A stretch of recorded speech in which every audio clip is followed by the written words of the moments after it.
Good evening and welcome to the Hat Trick Podcast. This evening we're going to talk about all things Premier League as it returns tomorrow. We are recording this on a Thursday evening.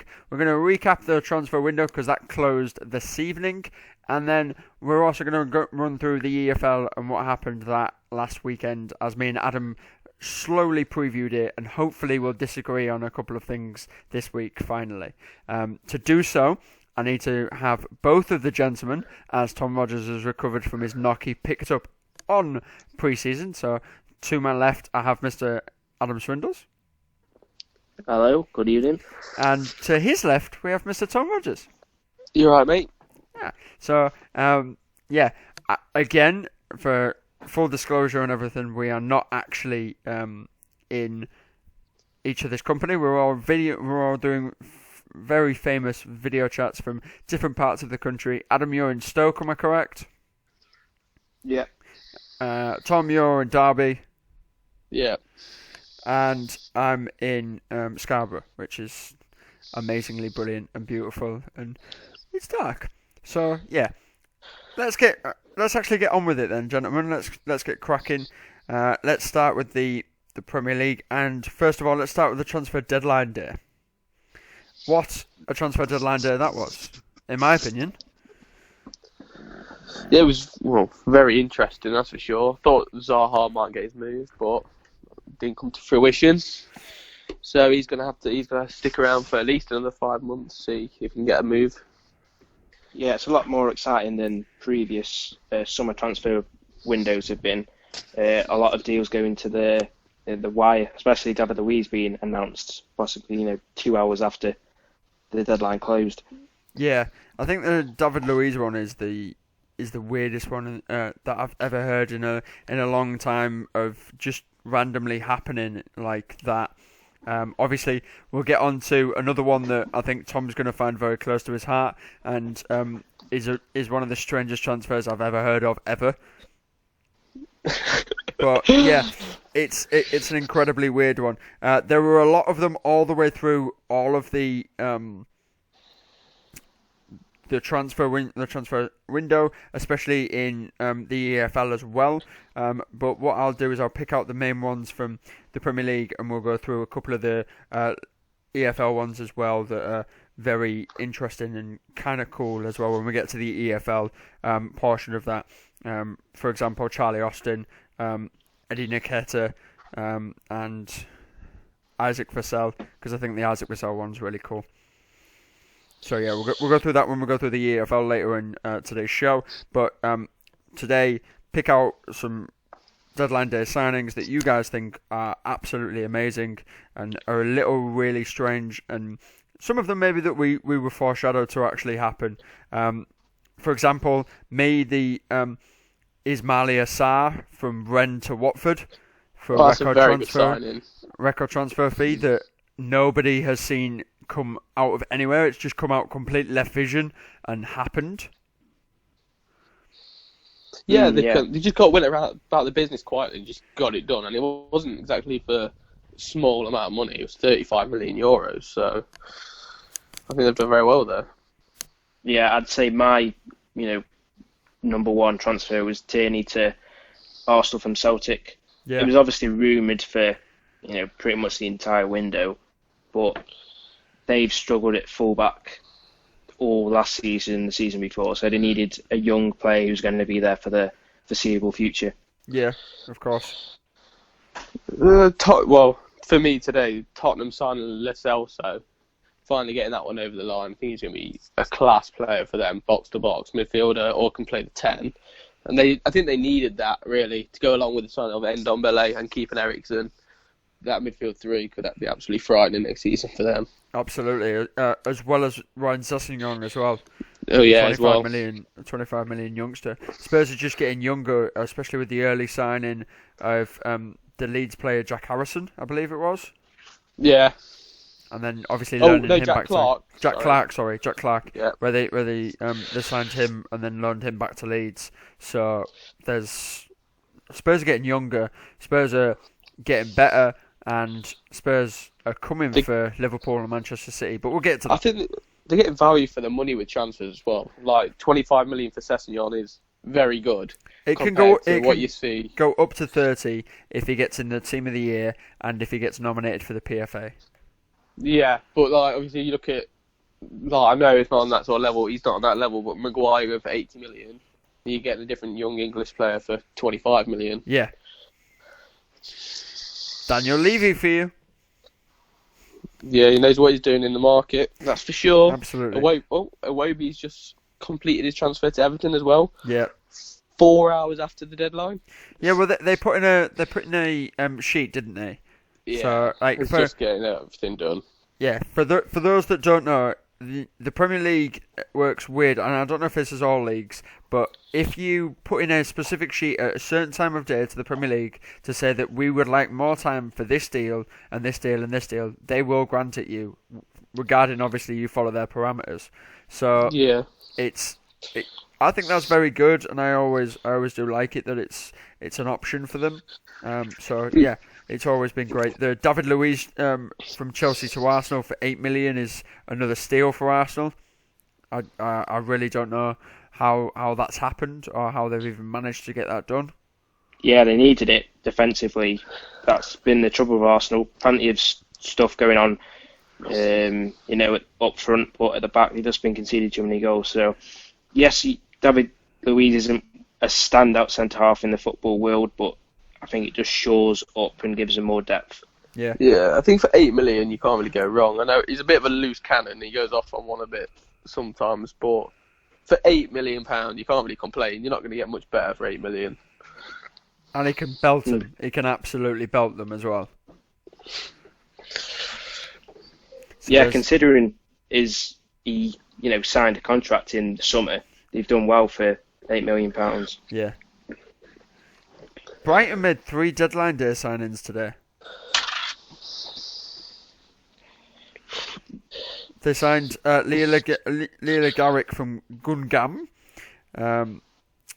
They also signed Aaron Moy from Huddersfield. Yeah, that's a very weird one for me. The fact that he signed a contract at Huddersfield to then go on loan to Brighton. Yeah. It's just a bit. Normally, obviously, they send them from the Championship, send them to abroad to like the Bundesliga or La Liga, but they've sent him to the Premier League, which I just don't get it, if I'm honest. No, I didn't understand it either. It was a very strange one, but that's the way it works. They also signed Romaric Yapi from Paris Saint-Germain for an undisclosed fee. He's just a young player that was about to run out his contract in there. So yeah, that's the way that the Premier League did theirs. There were a very strange lot about it. They're the Premier League. They always do things a little bit differently in terms of done deals and how they all work. Yeah, pick out any you want. The other one that I think is a really weird one is Scott Carson, Derby to Manchester City on loan. Yeah, literally the only reason he's gone is to fill the homegrown quota. So it's all right for us though. Takes him off the wage bill. And then obviously Danny Drinkwater to Burnley as well. That's a good one. Yeah, should I help them out? Yeah, with Sky Sports announcing it when it wasn't actually done yet. Did they actually?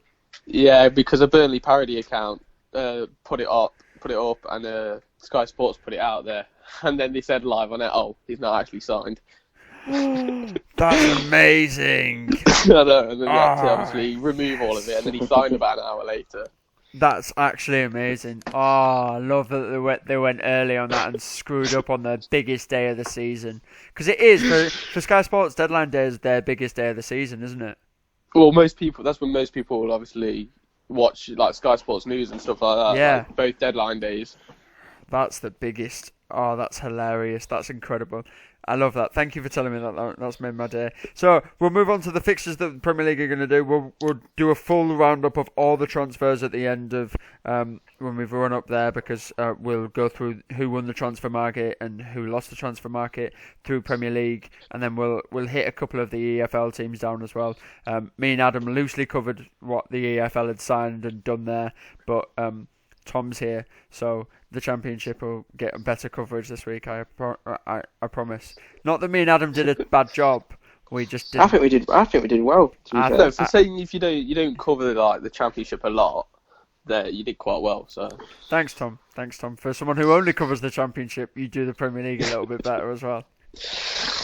So, to cover the Premier League fixtures, the Premier League officially kicks off on Friday Night Football, which annoys me, triggers me, and goes through all that lot. Me and Adam discussed why it kicks off on a Friday last week, and we don't understand it still. Again, the Premier League kicks off on Friday at 8 p.m. with Liverpool Norwich, and that is at Anfield.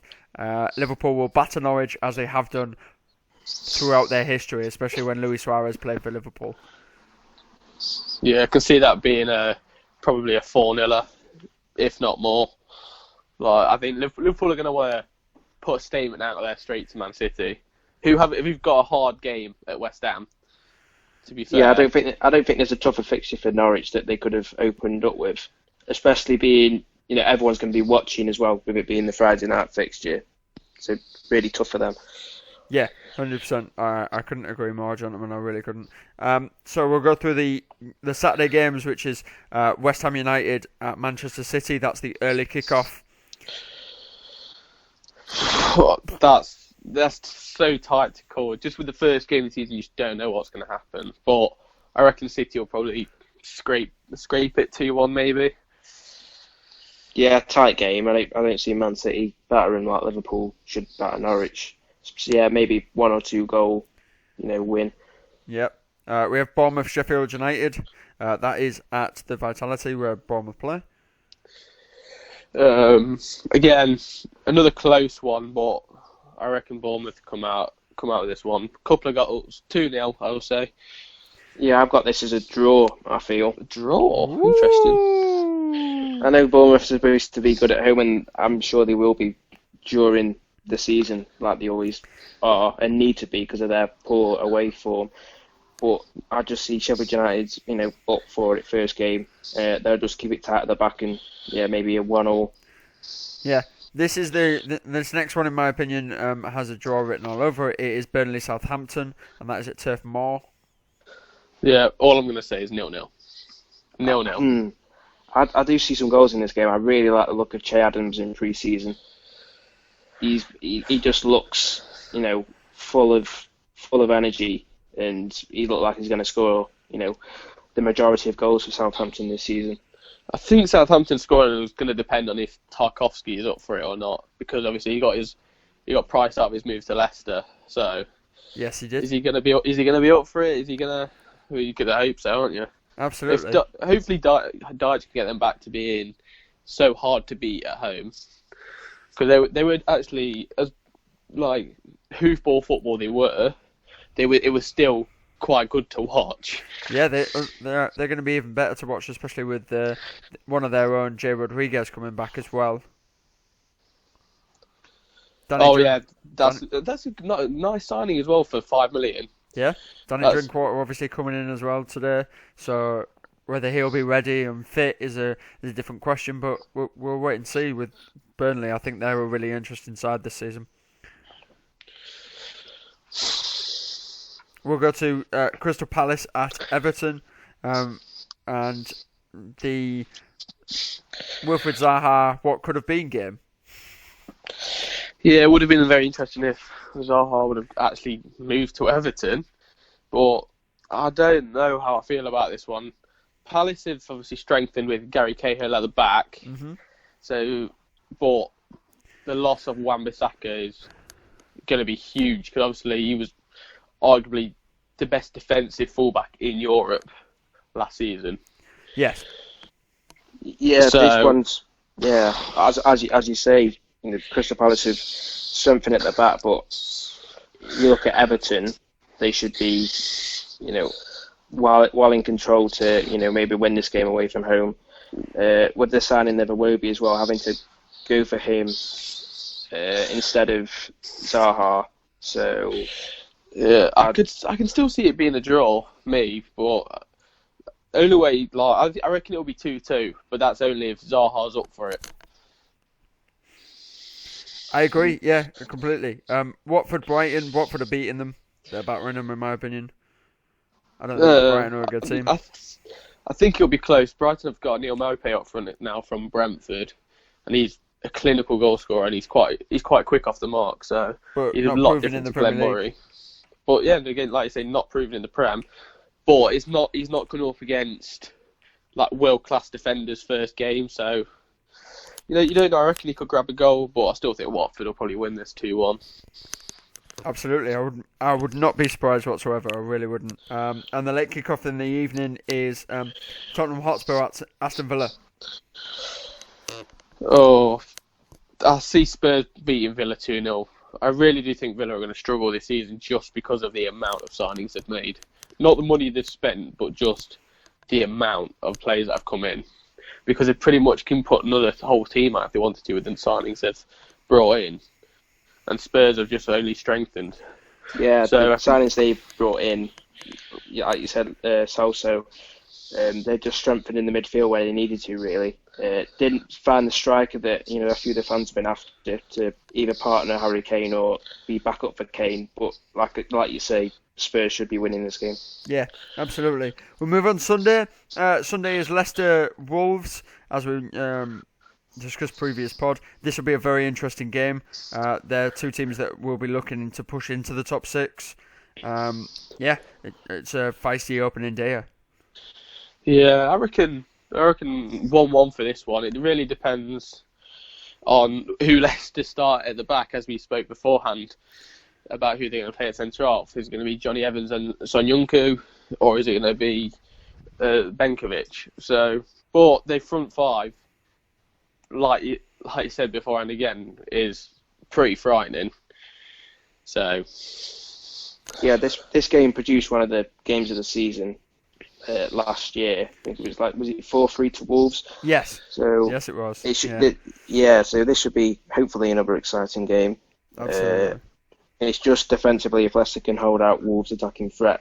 Going forward, Leicester, I'd say, would have... to be fair, both teams, I'd say, on the front foot would have the advantage over the respective defences. But it's just the defences are poor, I think, for both sides. Yeah. We'll move on to Newcastle Arsenal, who are on telly. Great, we're on telly, first game of the season, what a surprise. And we're at home to Arsenal. Sorry boys, we're not beating Arsenal. I really don't know how your boys are going to perform this. I also don't know, game. Tom. Don't I worry. really have you've still got. I don't know how, but Dwight Gale's still at the club. Yes. Is he going to play? No idea. But you're at home. I can see you scoring. I'm going to go probably 2-1 Arsenal. 2-1, 3-1 Arsenal. Yeah, I don't know if there's going to be a negative vibe around the players. There's definitely going to be one around the fans and the atmosphere. But it's whether the players will let that get to them and if they'll put a decent performance out. Arsenal, on the other hand, have got things going for them in the right direction. The board's spending money, so yeah, I agree with Tom. An Arsenal win. Yeah. Just to put into context for the stadium atmosphere that Adam's mentioned there will be there is planned for a boycott of the game. So there is expected, instead of 52,000 fans, that there will only be around about 45, maybe even less than 40 if the boycott is considered successful, with various bars, not just one, various bars around Newcastle offering cheaper food and drink while the game is on, so that you come and watch the football in the bar rather than at the ground. But is Mike Ashley going to care? That's the question. Is he going to care? I don't think he's going to care, because even if say what's that, 7,000 not going to be there. Yeah. If 3,000 of them are season ticket holders, he's still getting their money from that. Yeah. Here's the thing: the season ticket holders for Newcastle United, our season tickets got put up 5%. So they're now one of the most expensive in the Premier League. The amount of season ticket holders that were there last season when Rafa Benitez was there compared to now is reduced 15,000. Yeah, as well as the shirt sales as well, because Newcastle shirts the most expensive in the Premier League. Yes, they are. If I'm right in thinking, yeah. Yeah, that's 100% correct, Adam. They're the most expensive shirt in the Premier League, so the shirt sales might be down as well. I already know that the club shop and various items, their sales are down this year already. With some places or some people like the Chronicle, who are the local paper for Newcastle, they're reporting that sales are down almost as 20% from this time last year. It's a lot of sales. It's a lot of sales to miss out on. So this is the thing that a lot of people, even with all the new signings, like there's not a lot of people that are buying new shirts for them on it as well. So this is where what the boycotters have in their heads, right? They have that this may not, like the 5,000-6,000, as you said, Adam, is correct. They might not affect them that much, or actually that much, but this is where he will get really annoyed with. It's this.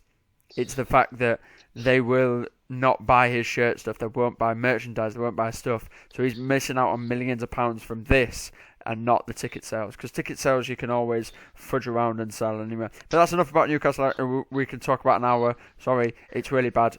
We're looking good. We've signed 2 fullbacks. We've signed two new strikers. Yeah, the fact you signed that right back from Amiens was very interesting, for saying they bought him for 2 million about 4 weeks ago. Yeah. They bought him to sell him on for a profit, basically. Yeah, which is exactly what we've done. So we're going to buy him, play him, and then sell him. That's the thing, that you're going to play him. He's not played for them. No, yeah, exactly. It's bonkers. It's crazy. Utterly crazy. But he was part of the Sweden squad that got them to the World Cup.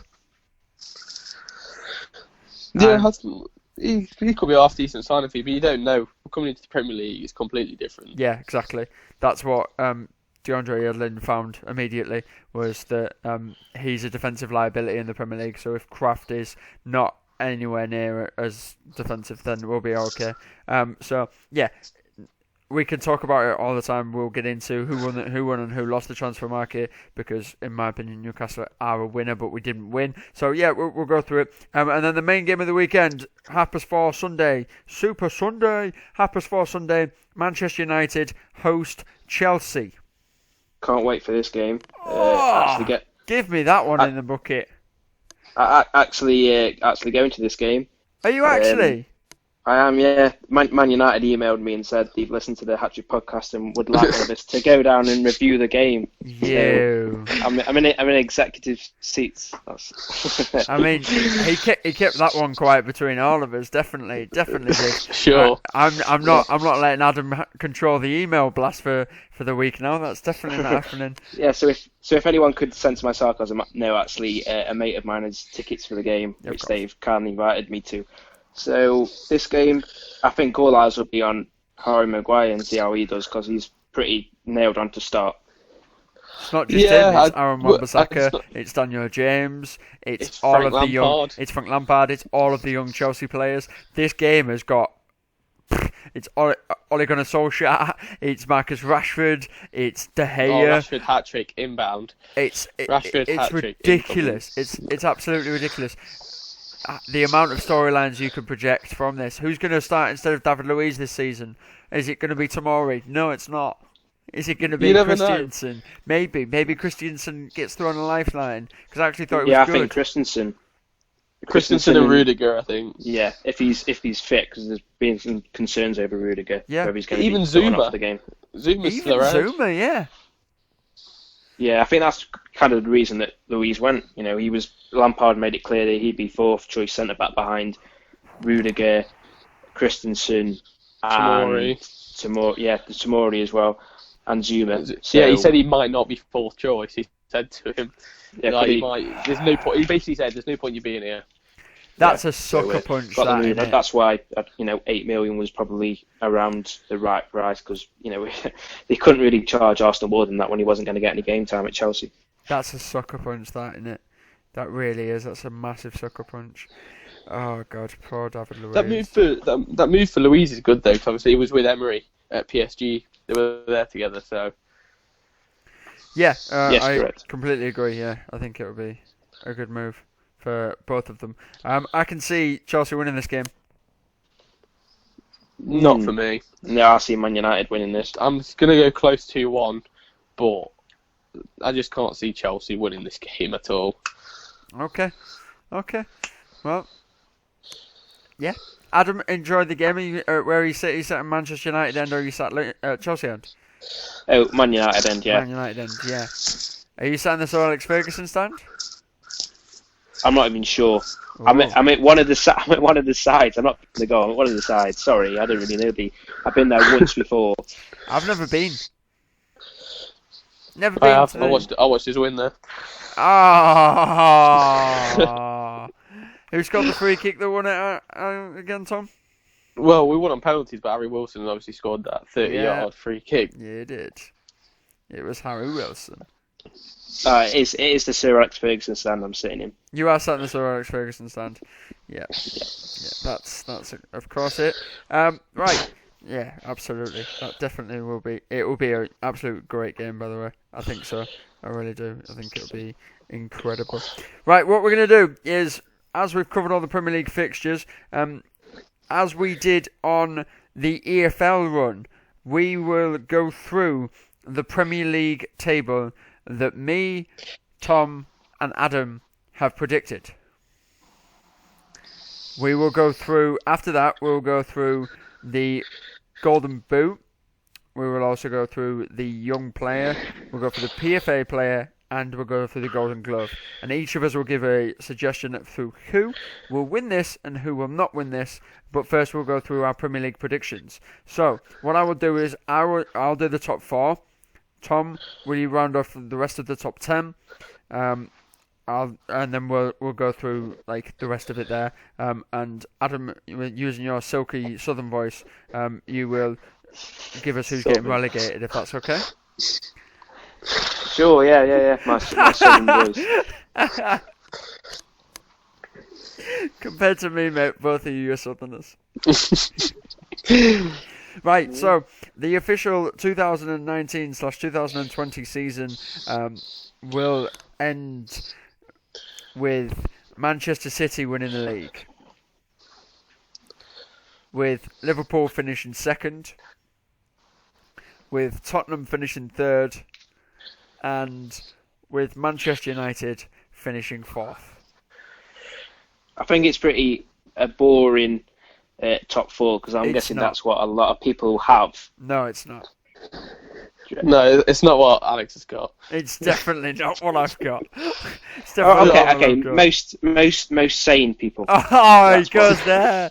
That was a dig. No, I can't admit that I've seen many people with Man United in their top 4. I don't think that a lot of people think Manchester United are a top 4 team at the moment. I just think the bottom half of the top 6, as you were, Chelsea, Man United, and Arsenal. That the squad's strengthened.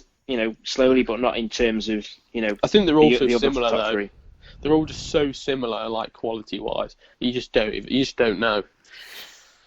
I wouldn't disagree with that, but I also wouldn't disagree with that at all. Chelsea and Man United are the more similar of the two, I think. I think Arsenal have taken a definite step forward this season.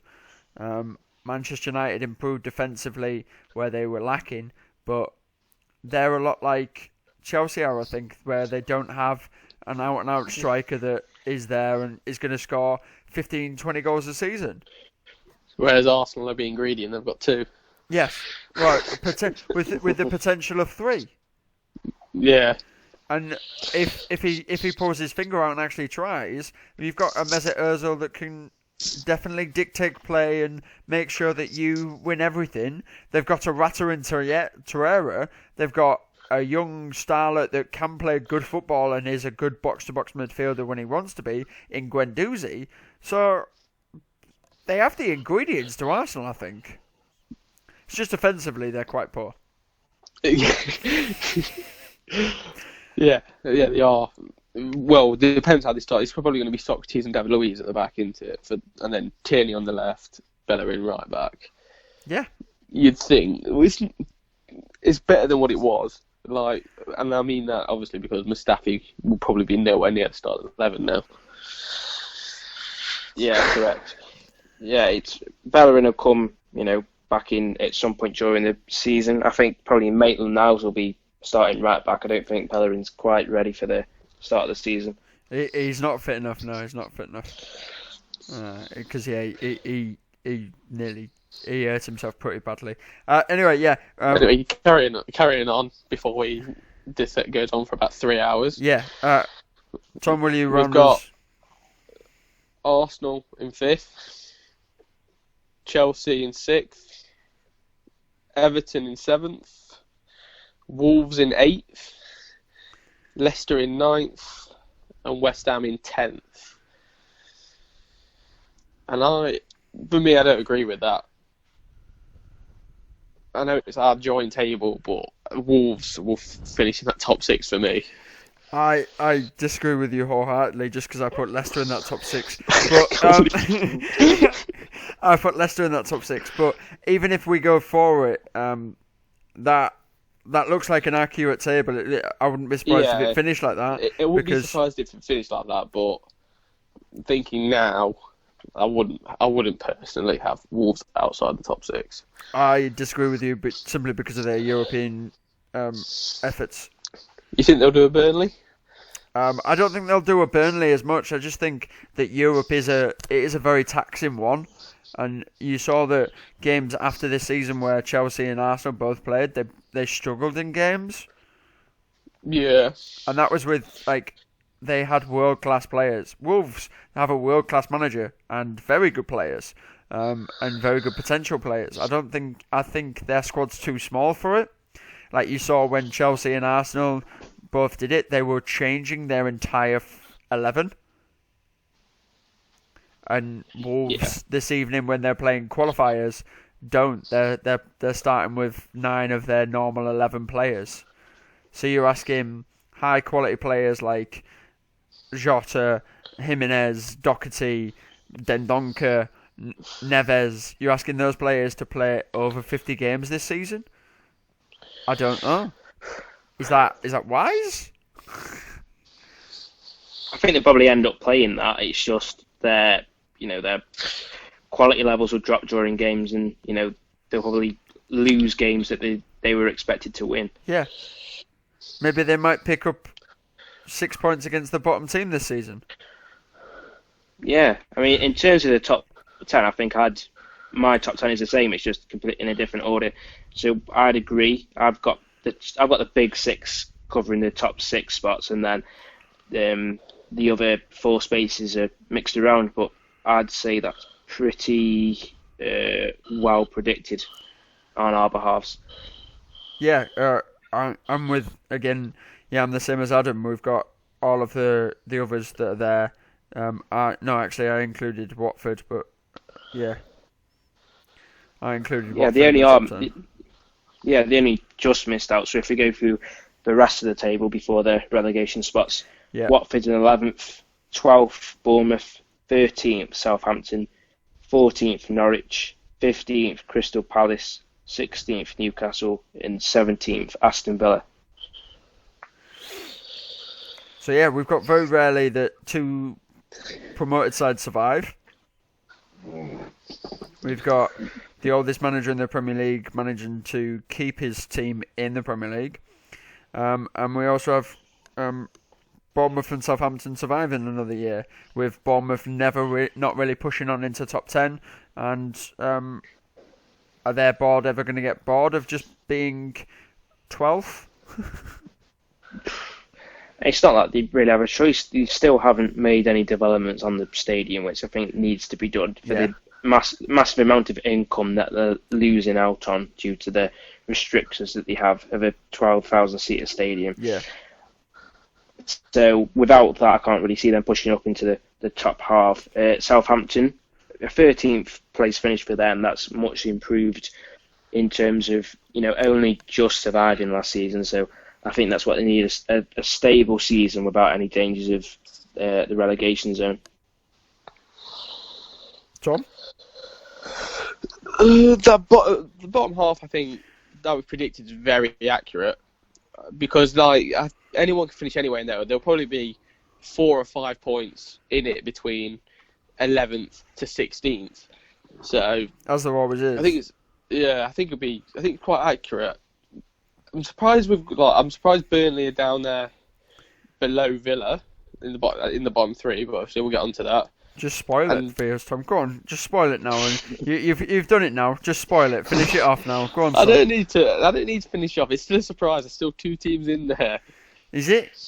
Is it still a surprise? You've started it. You started it. Just go for it now. Go on. Go for it. Oh, okay, we've got Burnley in 18th, Brighton 19th, and then Sheffield United finishing rock bottom with 10 points, hopefully.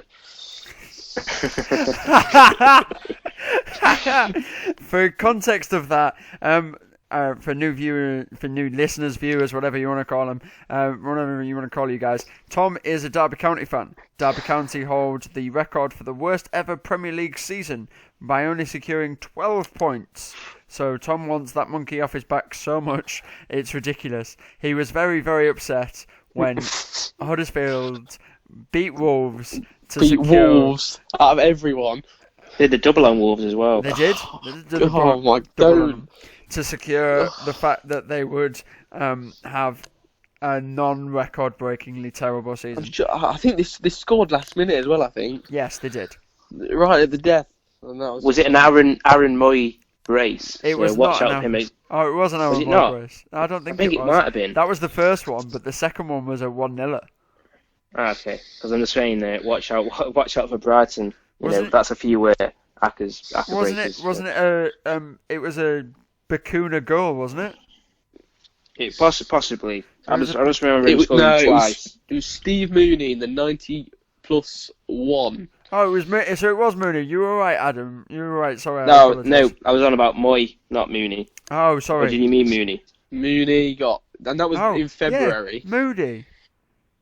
That was bloody hell, man. Huddersfield, get easier to remember name players, please. But yeah, that was last season. Ignore that. Burnley, Brighton, and Sheffield United we've got going down. Personally, I don't think Burnley will go down. I think that Palace will swap in the place of them. That's just me there, because I think around about mid-season, Wilfried Zaha might just pack it in and decide to go, no, I'm not bothering with this. So he won't play for them. And then Brighton will go down because Brighton are terrible. And Sheffield United will finish rock bottom because everyone thinks Sheffield United will finish rock bottom because they've not made any good signings for the Premier League. I didn't. I thought they'd finish second bottom. So.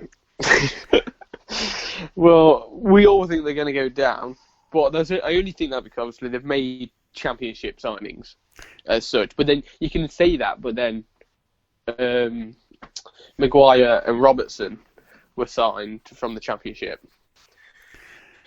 This is again true.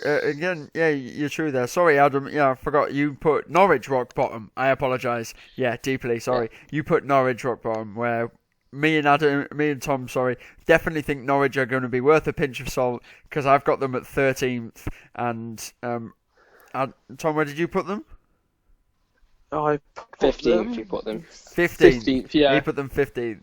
So yeah, me and Tom think they're going to be worth a pinch of salt there, whereas you would rather spit on the graves of Norwich fans. Is it just because it's really hard to get to? just in spite of it being a long way away. Even from Stoke, it's impossible to get to. I think will definitely be their top scorer with, we'll probably get to 10 plus. I don't think so. I think he'll be lucky if he gets 7. Really? Okay. I just think their midfield is the weak point of their team. They've got the youngster in there who had a great season. Is it Brandier, yeah.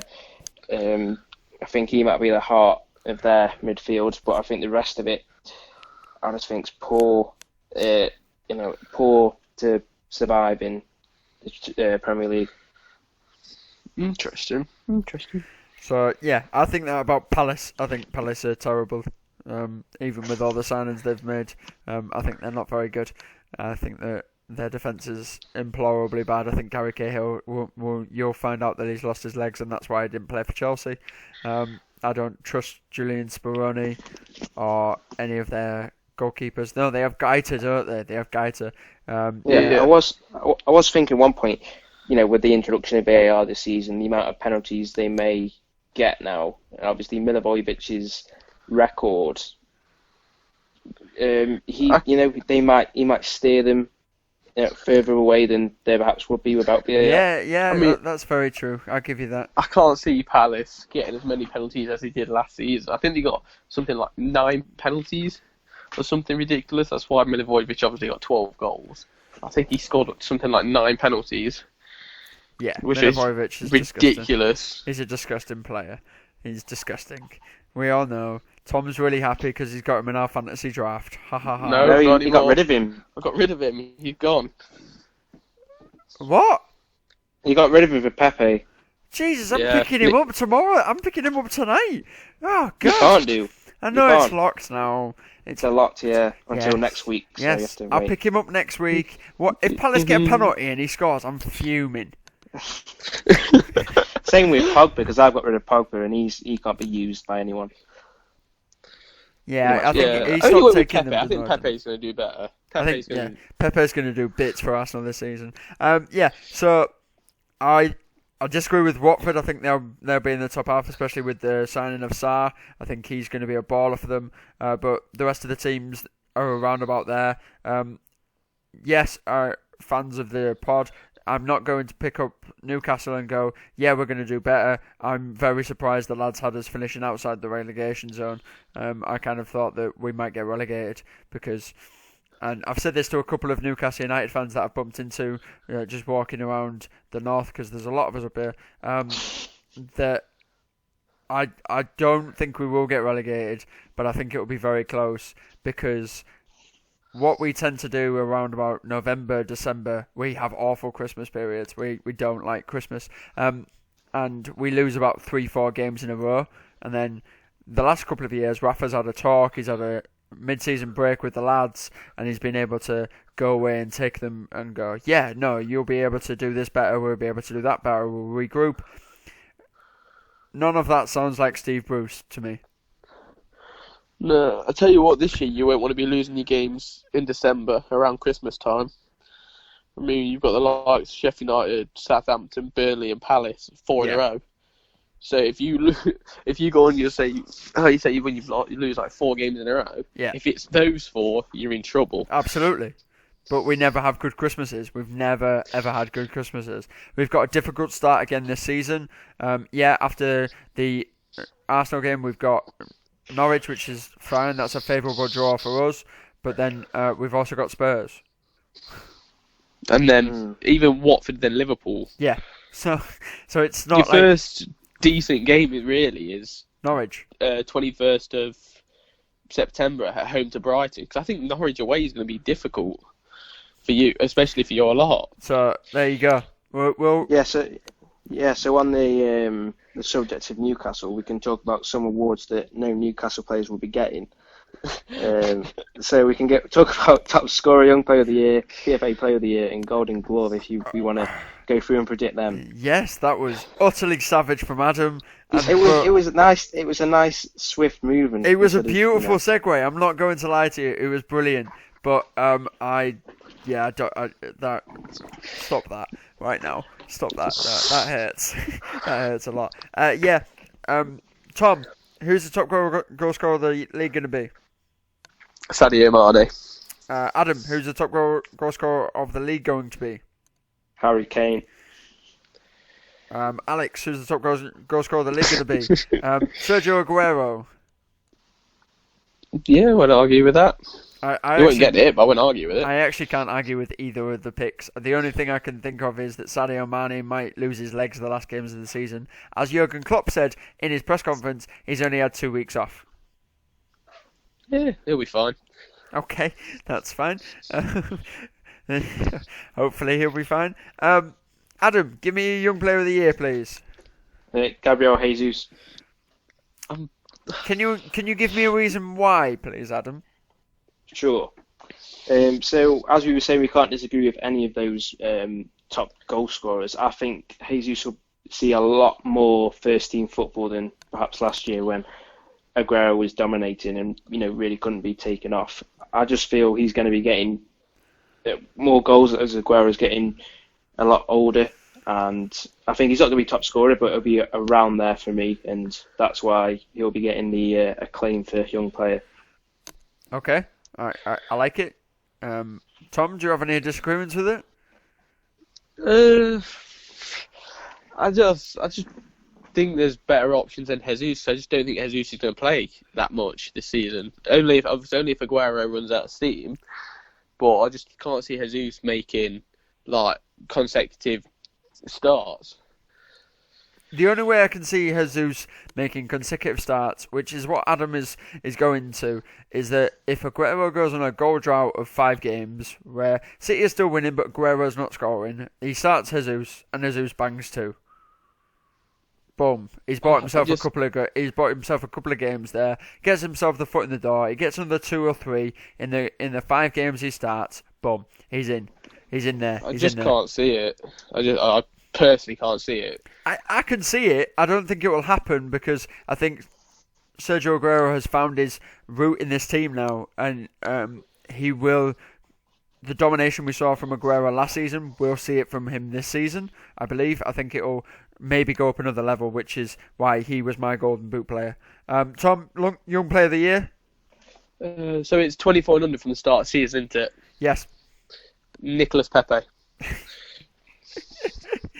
Tom. Yes.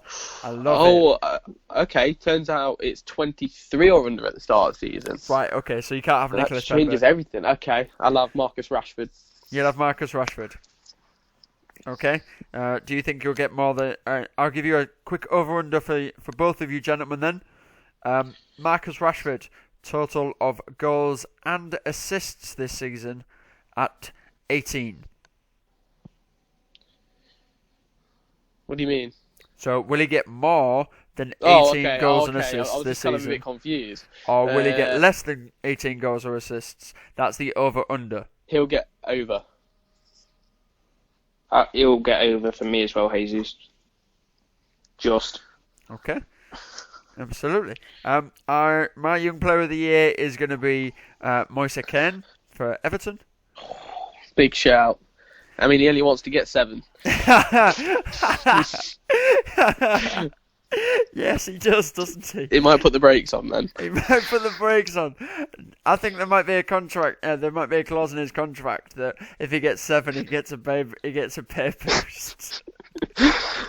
Oh god, no, that's a good shout. I'm not going to argue with that at all. Yeah, me neither. I think he's going to be a really good signing for Everton this year. Right, we'll move on then. Very quickly, yeah. No Anthony Martial's this year, lads. Yeah. He was having a good season and then he got injured. So, hang on, did anyone guess correctly? Oh god. Did anyone guess the Young Player of the Year from last season or not? No, we didn't. We didn't. Nah, that's what I thought. Do you know why we didn't know, Adam? Because they cheated and picked Raheem Sterling. They cheated us out of the Young Player of the Year and picked Raheem Sterling, which I thought was very rude of them. So yeah, we'll go Player of the Year. This is PFA Player of the Year, depicted by the other players there. Adam, why don't you start us off with this one? I already mentioned his name once, and I'm going to mention it again. Harry Kane. Interesting. Okay. Do you reckon he's going to get 30 plus goals? No, I'd say... Oh, God, you put me on the spot here. I'm going to say 28 goals. 28. Interesting. Ooh. Okay. You're going to get... Harry... I'm sure he's going to get injured at some point, so... Okay. I actually think Harry Kane will stay fit entirely this season. I hope he does. And I hope he stays fit, because Tottenham will look so much better when he's fit, but... Yeah. I don't know. I just think he will. Tom? Bernardo Silva. Of course you picked Bernardo Silva. Yes, I've said of course you did. Since about 3 months ago. Yeah, you've said it for a while. You have said it for a while that Bernardo Silva is going to have a big year. I mean, I like him. Yeah, he's I think he's a unique player in the Premier League. I don't think there's another player like him. So he's definitely going to be in and around, Player of the Year.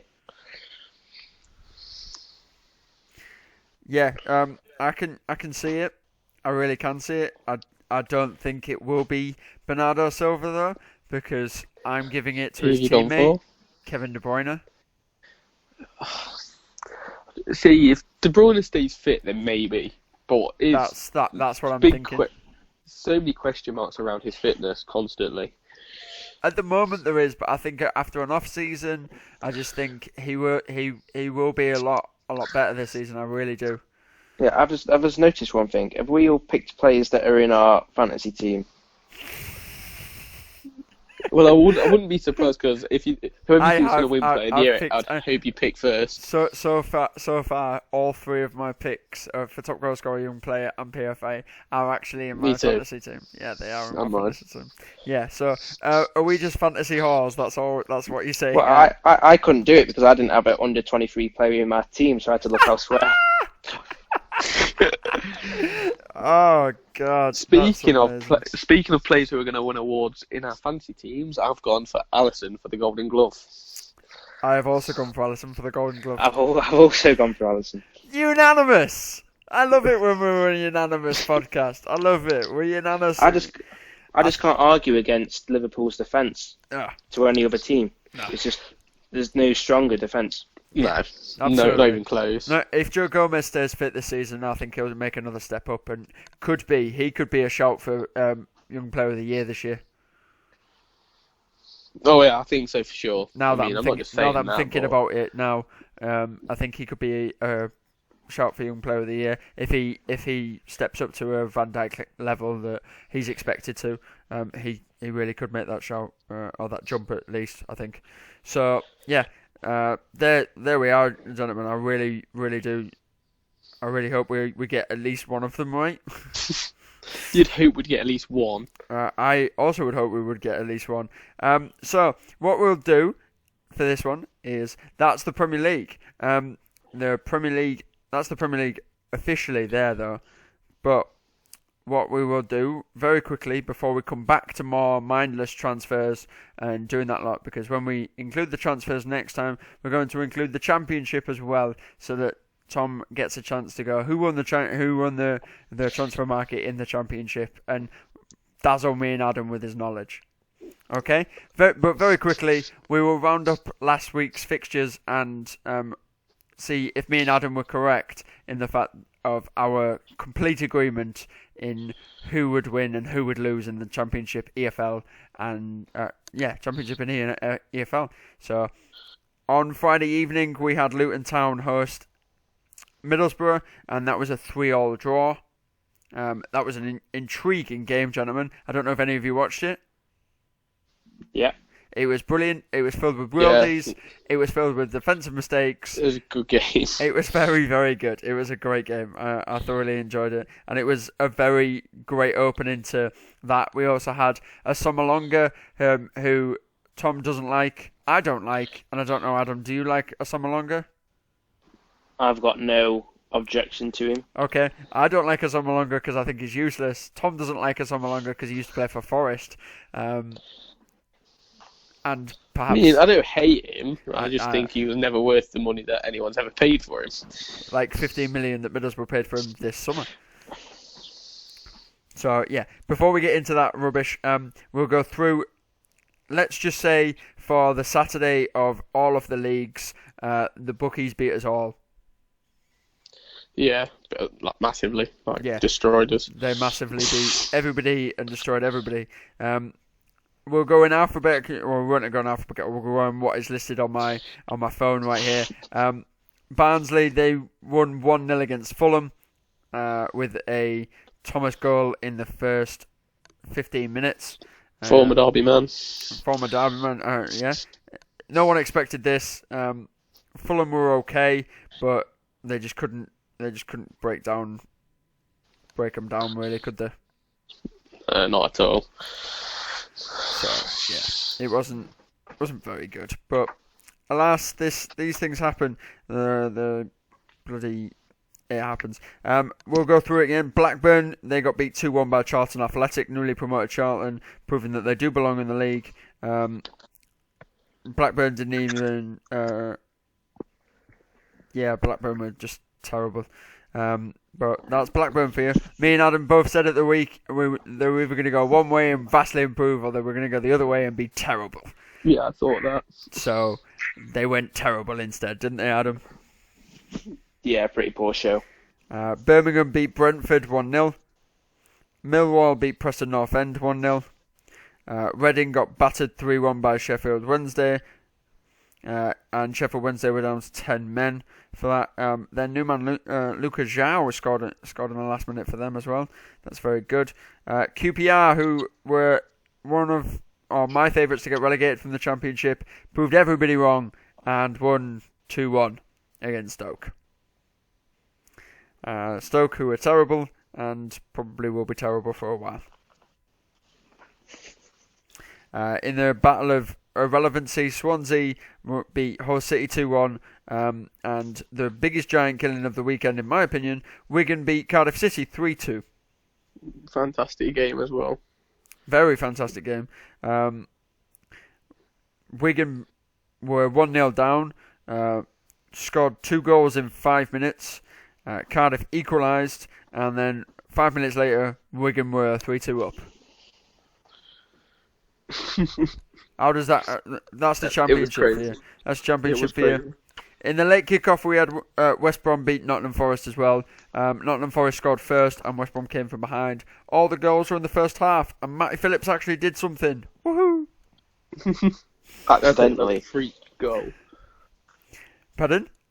That was a bit of a freak goal. Was it? Yeah, he accidentally did it. He accidentally did something well. That's peak West Brom, that, isn't it? In League One, there were only 15 fixtures in League One as Bury Milton Keynes was postponed. Me and Adam covered that extensively last week, and how fuming everybody is about it. AFC Wimbledon got beat by Rotherham 2-1. Blackpool started off their first game without their old owners. What were their old owners called? Go on, guys, give me it. So what did you say? It lagged. What were Blackpool's old owners called? Oh, the Oystons. So they started off their first game without those guys in around about 22 years, and they won 2-0. Bristol Rovers, Burton Albion, they lost to Ipswich 1-0. Very weird game that. Burton Albion were down to 10 men for the last 10 minutes, but Ipswich held on all the way through, confirming reports that Ipswich were actually kind of good in League One. Coventry, they won 1-0 at Southend. Doncaster Rovers drew 1-1 at Gillingham. Lincoln City beat Accrington Stanley 2-0, proving that they do belong in League One. Peterborough United lost 3-1 against Fleetwood Town. Ex-Newcastle striker Ivan Tooney scored again from Peterborough. Fleetwood were just amazing in that game.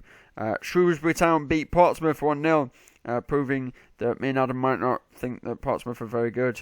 And they might not actually be very good, but me and Adam thought they were. And Sunderland carried on their previous years of 14 draws last season by drawing their first game. Sunderland, the artists of drawing. Tranmere got beat 3-2 by Rochdale, with the last 8 minutes of this game being bonkers. Just absolutely bonkers. Rochdale were 3-0 up, and after 2 Henderson goals and a Norrington Davis goal, in the 89th minute, Rochdale's centre-back Dooley scores an own goal, and then Jennings scores in the 93rd minute, but then before they can get a goal in the 94th minute, they go down to 10 men. Bonkers game in League One, just to prove it there. And Wycombe Wanderers beat Bolton. Yeah, cool. That wasn't really much of a surprise for me with the side Bolton had to put out. Yeah. In League Two, Salford proved everybody they belong in League Two by beating Stevenage. Bradford drew 0-0 with Cambridge United. Carlisle beat Crawley Town 2-1. Colchester drew 1-0 with Port Vale. Adam, you were happy with this, yeah? Yeah, class. This was a tough game, one of the toughest games, going all the way to Essex on opening day. I had to start your hand off and 0-0 at the start. When we went up for 1-0 in inside 4 minutes, you're thinking, wow, we might actually win this game easily. Shame that it didn't work out that way. We had a good 25-minute spell, and then Colchester really took the game over. But the most important thing is won the board, and our 15-year record remains. You haven't won an opening day, have you? No. It's 15 games unbeaten on the opening day. We have won in those. It's not been 15 draws. Don't worry. Right. Oh, I thought you hadn't won in 15. No. It's 15 games unbeaten. We haven't lost since 2004 on the opening day. There you go then. That's very good. Last time we lost 2008, I think. So we must be not far behind you for the record. Yeah, I think it's Leeds. Leeds have the ultimate record. That's 20 years they went unbeaten. Obviously, they aren't. They then lost. I think they went from 1990 to 91 to 2010-11 and then lost. So, yeah. Yep. 5 more years to get to Leeds' record. Well done, Port Vale. Crewe Alexandra got beat 3-0 by Plymouth, which was expected. Exeter beat Macclesfield 1-0, which was also expected. Forest Green beat Oldham, which was also expected. Leyton Orient won 1-0. Go Leyton Orient. Good for Leyton Orient, eh? Good old Leyton Orient. Grimsby beat Morecambe, which was not expected. I thought that was going to be a draw. Newport drew 2-2 with Mansfield Town. So Mansfield continued their last season things of drawing games they probably shouldn't draw. Yeah, and being 2-0 down in that game as well. Yes, they were. I was just about to say that. Thank you, Adam. From just sheer Mansfieldness. Yeah, and he missed a penalty as well to go 3-2 in front in that game. Mansfield. Nicky Maynard missing from the spot. Or was it Nicky Maynard that missed as well? Yeah, he missed from the penalty spot. Nicky Maynard. To round it up then, Northampton got beat by Walsall 1-0 and Scunthorpe got beat 2-0 by Swindon Town. So, yeah, that happened. They were the way. And on the Sunday game, Leeds United swept aside Bristol City because Leeds looked actually pretty good. Very good game. I enjoyed it. Yep. And then on Monday night, Tom, what happened? Yeah, we went to Yorkshire and beat Huddersfield 2-1. The Tom Lawrence show scored 2 great goals. To be fair, I don't know what the keeper and the defender were doing for the first one, mind. The second one was a very good finish. The second one was very nice. Yeah, it was a very strange game, but yeah. Because after the first half an hour, you basically... the first half, the last 15 minutes of the first half were okay. After the first half, you may as well have just switched it off and not watched anything else. It was pretty boring after that. Yeah, we were very good first half, like free-flowing, attacking, and then we just shut up shop second half and just defended very well for once. So, yeah. Bless them, Huddersfield. They probably will start. And Tom, just to confirm, it was a penalty, wasn't it? Yeah, I mean, thought it was a bit soft, but it was a penalty. It was a penalty. Thank you. It definitely was a penalty. I think so. So, yeah. Let's return to everything that... oh, no. Sorry, I forgot. Let's actually go through the results and fixtures for the EFL, or let's go through the fixtures for the EFL very, very quickly. I'll speed round them, and then I'll give Tom League 1, and I'll give Adam League 2. Okay, look, boys? Yep. Yeah. In the Championship, Leeds United host Nottingham Forest on the early kick-off. Birmingham City play Bristol City. Cardiff play Luton. Charlton play Stoke. Derby play Swansea. 3 points there for you lot, Tom, hopefully. Hopefully. Fulham play Blackburn. Hull City play Reading, which will be a good game. Middlesbrough Brentford, another good game. Preston North End will play Wigan. Queen's Park Rangers will play Huddersfield. Sheffield Wednesday will play Barnsley. Great game that will be. That'll be a very good game. West Bromwich Albion will play Millwall. Some interesting games in there for sure. It's still early days, so literally anyone can beat anyone. But yeah, you can say that all year round about the Championship. Of course. That's why it's such a good league. That really is. Yeah. So League One. Yeah, in League One, Oxford hosts Peterborough. Southend will play Blackpool. Rotherham will play Lincoln, which I think will be a very interesting game to see. Rochdale will play Doncaster. Portsmouth against Tranmere. Bristol Rovers against Wickham. MK Dons against Shrewsbury. Ipswich Sunderland, which is a crazy game to be in League One for me. Yeah. Gillingham play Burton. Fleetwood play Wimbledon, and Bolton will host Coventry. Both two teams there with problems of their own. Yeah, of course. Yeah, not brilliant for those two teams, but you know what you're going to do. Should be another win for Coventry there against Bolton. So in League Two, Grimsby play Bradford. Bradford should get their first win of the season there. Cambridge Newport, you'd expect Newport to win that game. Cheltenham Scunthorpe should be winning that. Crawley Salford again, I think will win that to make it 6 points out of 6. Macclesfield Leyton Orient, Macclesfield in a heap of trouble financially, so Leyton Orient should win that. Mansfield Morecambe, I mean if Mansfield draw that game then there'll be serious concerns with only 2 games gone. Oldham will play Crewe, that's anyone's. Plymouth Colchester, that's going to be a really tight game. Plymouth battering Crewe on the opening day 3-0, and Colchester should be in and around the playoffs I'd expect, so that's going to be a tight game. Port Vale will batter Northampton. Yes, of course they will. Exeter. Stevenage hosts Exeter. Swindon, Carlisle, and Walsall, Forest Green. I think the last 3 games will all be very, very tight. Apart from the Forest Green game where Forest Green will walk all over them. I don't think so. I think Walsall... I'd expect Forest Green to finish in the playoffs. I don't think Walsall will, where many do have them because they're relegated teams, and all the bookies have the 4 relegated teams in the playoffs. Don't know why, but with Forest Green being away from home, I'd expect it to be tight. We did miss one, however. Accrington Stanley Bury is postponed because the EFL are monsters. Yeah, and now Bury only have 14 days to, show evidence of long-term financial, sustainability for them, or otherwise they'll be expelled from the league.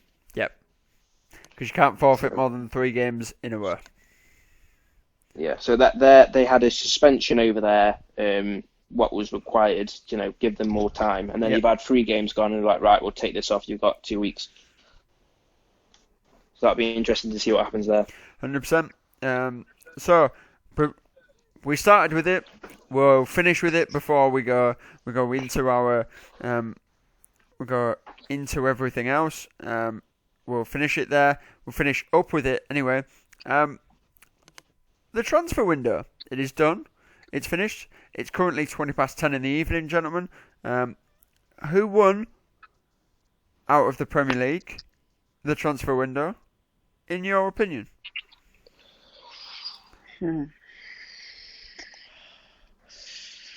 I'm going to go with Tottenham. I feel Tottenham, especially due to fans' expectations of the few windows gone and the players they brought in Ndombele and Celso definitely add to that midfield, and they should have a much improved season, even though I don't see them finishing any higher than they did last season. But in terms of football being played. Yeah, I'm going to have to agree with Adam there. Tottenham for me. Ndombele, Lo Celso, Sessegnon, keeping hold of Eriksen, keeping obviously the likes of Son, Kane. They're looking a lot stronger than last season. I have another one where I don't think anyone will be able to disagree with me, and it's not necessarily for ins for me. I think it's outs as well. I think Everton. Yeah, Everton's a close one as well. Everton have had a very good run. I'll just list off the signings that they've made this window, which is incredible. You've got Jonas Losso from Huddersfield on a free transfer. What? You've got Andre Gomez from Barcelona, confirming that for 22 million. You've got Fabian Delph from Manchester City. Yes, he's not great, but he'll replace Idrissa Gueye in that area and do a very good job. You've got Jean-Philippe Gambion from Mainz. Mainz? Yeah, Mainz. Yeah, and you've got him from there, which I think he's a very good signing for them. Obviously, the aforementioned Moise Kean, who I've got as Young Player of the Year. You've also got Djibril Sabide from Monaco. Like, that's, in my opinion, that's four major positions that they've improved. Yeah, I think they've done well. It's between Everton and Spurs for me. Arsenal obviously done well with who they've brought in, but I just think Spurs and Everton have strengthened where they need to. And then I'm gonna do it. I'm gonna say it. I don't care. Sod it. I'm gonna do it. Yeah, let's do it. Newcastle have had a very good transfer window. Sorry, just saying it. We had a good transfer window. Whatever. Why is that, though, in your opinion? We strengthened in areas we did need to strengthen in, and we secured what we needed, what we were going to do, and we went back to old models that have worked before. Yes, of course, we lost the great man that is Rafa Benitez, but his model was not what Mike Ashley wanted. Yes, Mike Ashley is a terrible person and a horrible human being, and he needs to sell our club and get out so that we can progress under him. But with the players that we've bought, such as Joe Leaton from Hoffenheim, Jethro Willems, Alan Maximin, obviously Carafe that we were on about there. These guys are all really young. Like, really young. Like, St. Maximin's 22, Joe Leaton's 23, Willems is 25, and Kraft's 24. Yeah, they've not been in their prime and come out of it. They're just hitting that sort of stage now. So you'd hope you've strengthened where you need to. You was really struggling playing Matt Ritchie at left back. Yeah. However, for pretty much the whole season, really. Well, we played him 2 years straight there, left back. He played in the Championship at left back. He's not a left back. He's a right midfielder. It triggered me a lot. Is there anyone that you guys would look at and you guys would go, what were you doing this transfer window? Why have you done this? Why have you done that? Why have you done the other? Man United. In terms of, they haven't really signed anyone that, obviously Harry Maguire at the back, but they needed forward options and quick for goals, and you've now got two players in Rashford and Greenwood who are your main attackers, and this is Man United we're talking about. Yeah. And I just think it's really poor showing. There's not really anyone the way they've done really, really bad business, but I think for me, Bournemouth. I just don't think spending like 15 million on Billing, 13 million on Lloyd Kelly, who played around 20 Championship games for Bristol City, 4 million on Jack Stacey isn't the worst business in the world from Luton, and then an unknown left winger, Arnaut Danjuma from Club Brugge for 16 million. I think them and Villa have kind of they haven't done the best business for me. Yeah. For me, I've got two in my head, and I'll go with the more popular and easier one first. There, and that's Liverpool. Okay. Because you have areas in Liverpool's team where they do need to strengthen. They did need the likes of Coutinho, Lo Celso, Nabil Fekir in their team. They really should have got Fekir. I mean, he went for 19 million. They really did need another one of them. Just in my opinion, they did. Like another wide man. Like I know they've got Shaqiri. I know Lallana's coming back. I know Oxlade-Chamberlain's coming back. I know that Case is going in his second season. So's Fabinho. Henderson's another year older. James Milner's another year older. Do you see what I'm saying? Like one more wouldn't hurt. And you have the money to do it, and I understand not just spending money for spending money's sake, which is why they've invested in young players like they've just played Football Manager, such as Van der Berg and Harvey Elliott from Fulham, like, and then obviously getting Adrian when they decided to let go their subkeeper of Simon Mignolet to Club Brugge. Yeah. I'm shocked that Liverpool haven't strengthened as much as they could have, for saying of how close they got to City last year. Liverpool fans seem to think that this is a year for their youth players to come through, like your likes of Ryan Brewster, and it's just I can't see it. I really can't see it. A lot of Liverpool fans seem to think Ryan Brewster, the young striker that has been doing absolute bits in pre-season for them, ultimately. They think he's the next Trent Alexander-Arnold, but instead of being a left back, being up front.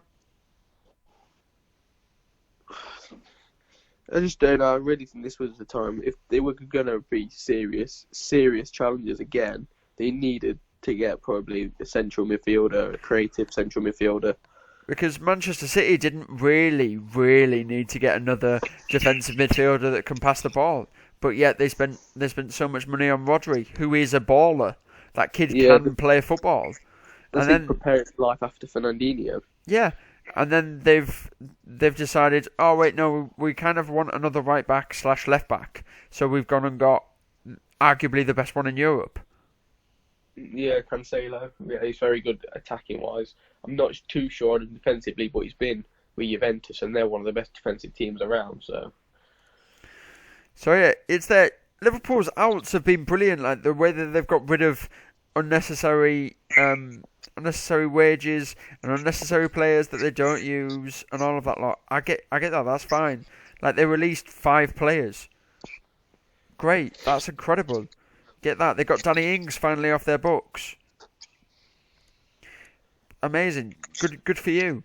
But I feel like Manchester City did this as well. They, by the way, haven't gone full insane crazy with the amount of loans out this season. I have Manchester City, so good for Manchester City. So good for them. I also think the other one is, for me, I said there was 2. The other one for me is a bit of an unpopular opinion, and it's Aston Villa. What, you think they've done? Yeah, I agree with that. Yeah, I think they've done too much business. Yeah, that's my biggest thing with them is from not necessarily who they've got, but the fact that so many players are coming in. I just think it's too much. I think there's 3 players in this that I would go, yeah, I'd expect a newly promoted side to sign that person. Jota from Birmingham, because everyone's been after him for years. He's been someone that somebody's wanted to come and sign for years, and everyone has always said, "Oh, who's going to sign Jota this year? Who's going to sign Jota this year? Who's going to sign Jota?" And I think it was Gary Rowett. Yeah, he said very recently that when he was at it was Gary Monk when he was at Birmingham. He said that was the one player when he walked in, he said, "I don't want you touching him. He's my player. Any bid that comes in, I don't want a bid for him." And that's there. The other one that you'd expect is Wesley from Club Brugge. He's unproven. Last year we had Jean-Michel Seri from Marseille that was unproven and very good. He went to Fulham, and the season before that we had big names going to newly promoted sides as well. So it does happen. I was very, very impressed with that one. The Tyrone Mings deal made sense as well. And they're the 3 that I thought were very good, because Tyrone Mings spent time on loan at Aston Villa last season. So they made them 3, maybe with an addition of Matt Targett from Southampton, and I'm happy, and I'm going, oh, they could actually stay up, they could do things. But then there's Trezeguet, who I've never heard of, Douglas Luiz, who's very unproven, Tom Heaton, why have you signed Tom Heaton? Marvellous Nakamba from Club Brugge as well. Like, why have you signed him? You've got El Ghazi from Lille as well. You've got Courtney Horse from Wolves. What's the point?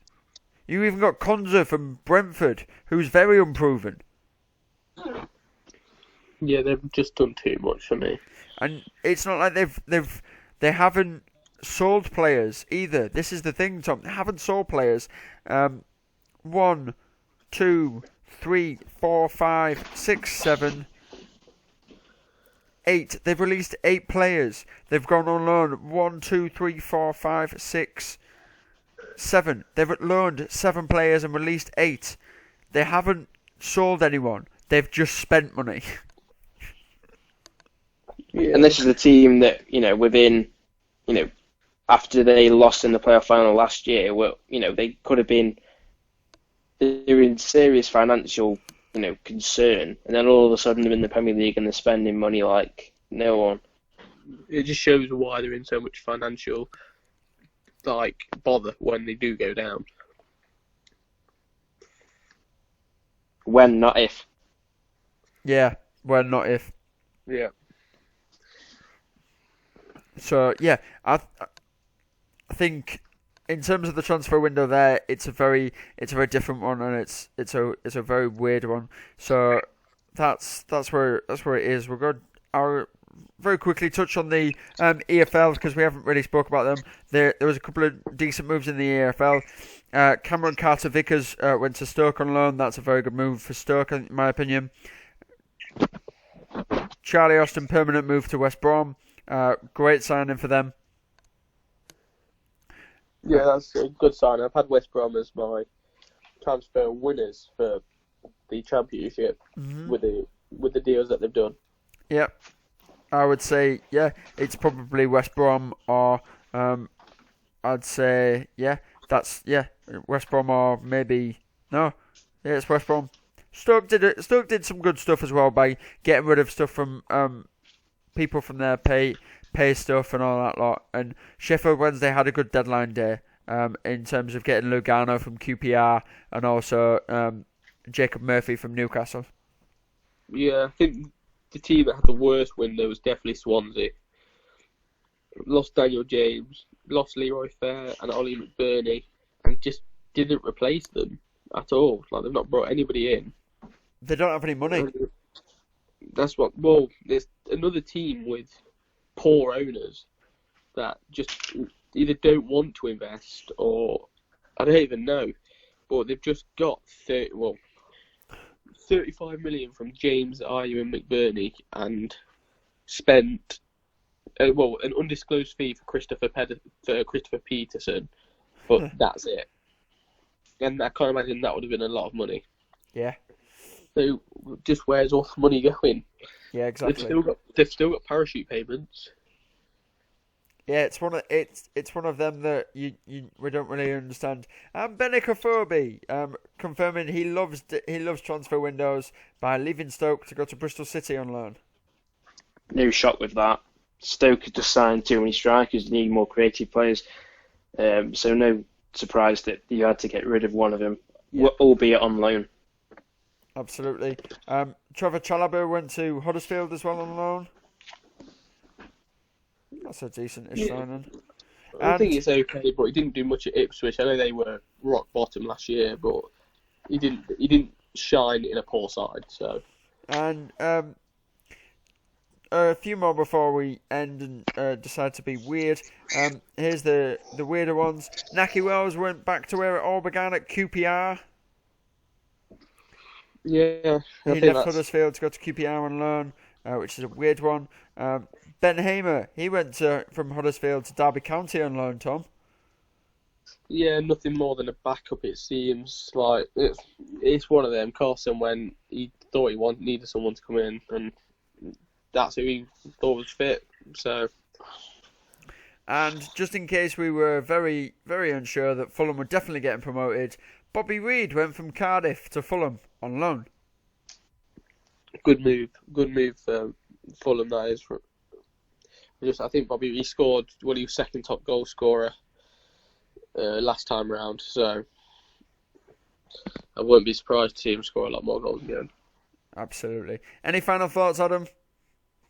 In the Championship now, I think we've covered it all. But in League 1 and 2, we've still got another month until the deadline there, so we will get you up to date as the weeks go through. Absolutely. In terms of up to date, as in the leagues go through, Oh wait, I do have quite an interesting stat I've just seen actually. Okay, go before. Can you guess how many players Nottingham Forest have signed in the last 2 seasons? 56. Oh no. 52. 12. 52. 52 players in the last 2 seasons. I win. That was immense. I can't believe I got that one nearly right. I can't believe that's. I just think that's shocking. They've signed like 20. I think it's 20 odd players this window. That's mad. That's actually mad. They're so weird. Nottingham Forest are weirdos, mate. They're so weird. Nottingham Forest. On the final note, before we do some like end work edit stuff. On the final note of this, Nottingham Forest, you are weird. Fix yourselves. You are killing a club that has a rich history. Any disagreements there, boys? No, not at all. Not at all. Right, some desk job reception type stuff. We are officially on the 8th of August when this is happening and recording. We will do another. There will be another few pods before we all venture back to our wonderful land of university. I can promise you all that. However, we don't venture to the wonderful land of university till around about the 21st/28th of September. Can't wait. I can't wait either. It's going to be thrilling. But until we all decide to do some stuff of that, we will see you all very, very soon next time. I don't know if it'll be next week or the week after, but just keep a look in your inboxes and we'll see you all soon. So it's a goodbye from me. It's a goodbye from me. And me. Until next time, guys. Have a good one. Bye-bye.